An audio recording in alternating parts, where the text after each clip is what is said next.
کسی کے لیے بد دعا نہ کرو، جور و ستم کی برداشت صبر کے ساتھ کیا کرو۔ اس کا نتیجہ یہ ہوگا کہ محبت عامہ اور قبولیت عامہ کا منصب مخلوق میں مل جاتا ہے۔ کوشش کر گفتگو کا آغاز تیری طرف سے نہ ہوا کرے اور تیرا کلام جواب بنا کرے۔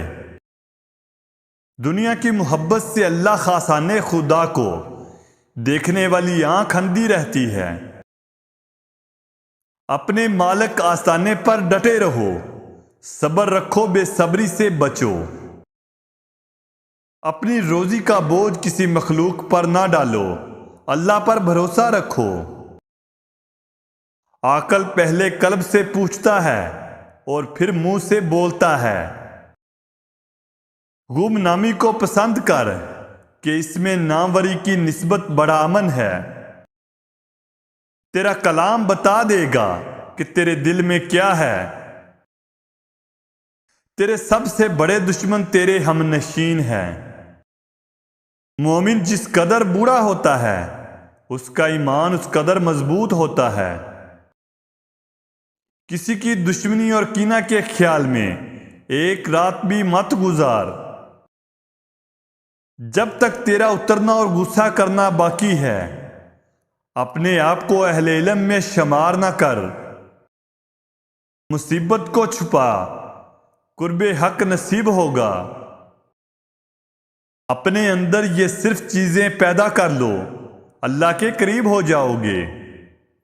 اول اطاعت خداوندی کو لازم کرنا، دوم نہ کسی سے خوف کر نہ طمع رکھ، سوم ساری حاجتیں اللہ کے حوالے کر، چہارم اس سے مانگ اور اس کے سوا کسی پر بھروسہ نہ رکھ۔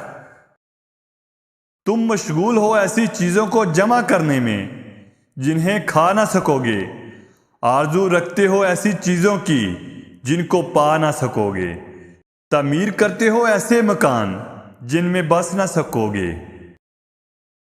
میں اپنے اہل و عیال کو اللہ تعالیٰ پر چھوڑتا ہوں اور منافق اپنے درہم و دینار پر۔ جھوٹ سے بچو اور ہنسی مذاق میں بھی جھوٹ کا استعمال نہ کرو۔ اس کا نتیجہ یہ ہے کہ اللہ تعالیٰ شرح صدر فرمائے گا اور علم صافی عطا کرے گا۔ بے ادب مخلوق دونوں کا مطلوب ہے۔ وہ رزق کی فراخی جس میں شکر نہ ہو اور وہ معاش کی تنگی جس میں صبر نہ ہو فتنہ بن جاتی ہے۔